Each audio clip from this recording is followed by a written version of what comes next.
Hello students, ये class 8 का छठा वीडियो है जिसमें देखिए क्या कर रहा है। ये चैप्टर का नाम है ध्वनि। ध्वनि चैप्टर के बारे में हम लोग ऑब्जेक्टिव क्वेश्चन पढ़ेंगे। तो चलिए स्टार्ट करते हैं। आवृत्ति का मात्रक क्या है? तो आवृत्ति का मात्रक क्या होता है? तो आवृत्ति का मात्रक आपको याद रखना है कि हर्ट्ज होता है। आवृत्ति का मात्रक हर्ट्ज होता है। हर्ट्ज, आवृत्ति का मात्रक हर्ट्ज होता है। ध्वनि संचरित हो सकती है किस में? तो लिखा है केवल ठोस में, केवल द्रव में, केवल वायु और गैस में। ऐसा नहीं है, सभी में होगा, यानी कि तीनों में होगा।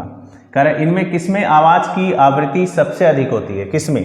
तो छोटे बच्चे की आवाज की आवृत्ति अधिक होती है। हम लोग जानते भी छोटा बच्चा का आवाज तीखा लगता है। वयस्क पुरुष में वाक तंतु की लंबाई, वयस्क पुरुष यानी यंग आदमी जो होता है, जवान आदमी, उसका होता है 20 mm यानी 20 मिलीमीटर होता है।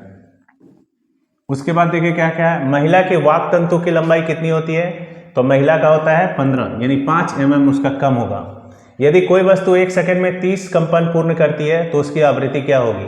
30 पूर्ण कंपन 1 सेकंड में। तो यहाँ हो जाएगा क्या कि 30 कंपन प्रति सेकंड। इसी कंपन प्रति सेकंड को ही हम लोग हर्ट्ज लिखते हैं, तो हो जाएगा 30 हर्ट्ज। आंसर ये होगा। मानव के कानों के लिए श्रव्यता का परास, हम लोग जानते हैं कि मानव कान 20 हर्ट्ज से लेके 20,000 हर्ट्ज के बीच की आवृत्ति को सुन पाता है। अप्रिय ध्वनि किसको कहेंगे? तो शोर को। जो आवाज होता है, शोरगुल होता है, ज्यादा आवाज हो रहा है तो अप्रिय ध्वनि होता है। आवर्तकाल का मात्रक कौन सा होता है? तो आवर्तकाल का मात्रक सेकेंड होगा। ध्वनि की प्रबलता किस कारक पर निर्भर करती है? तो आयाम पर। याद रखना है कि आयाम जैसे जैसे बढ़ेगा वैसे वैसे ध्वनि की प्रबलता भी बढ़ती जाती है। आयाम हो गया, जैसे ये देखिए, अगर ये ऐसे चल रहा है, ठीक है, और एक ये चल रहा है ध्वनि, तो अगर हम ऐसे दिखा रहे, ध्वनि ऐसे चलता नहीं है लेकिन हम दिखा रहे हैं आपको कि इस तरंग का आयाम अधिक है, इस तरंग का आयाम कम है। तो आयाम याद रखना है बढ़ेगा। तो आयाम कैसे बढ़ाते हैं? लाउड स्पीकर लगाकर।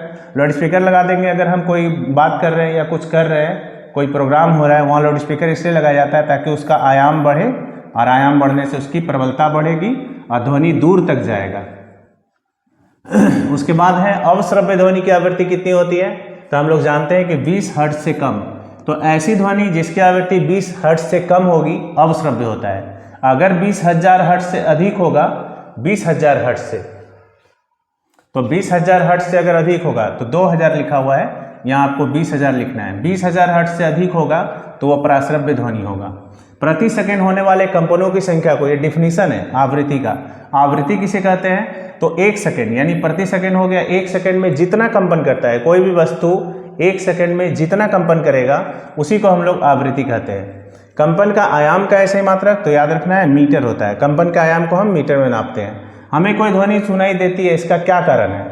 इसका कारण है वस्तु का कंपन होना। अगर कोई वस्तु कंपन करेगा तो ध्वनि सुनाई देगा।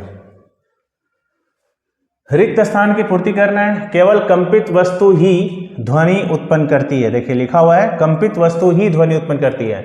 आवृत्ति का मात्रक क्या होता है? अभी हम लोग पढ़े थे हर्ट्ज। कह रहे किसी कंपमान वस्तु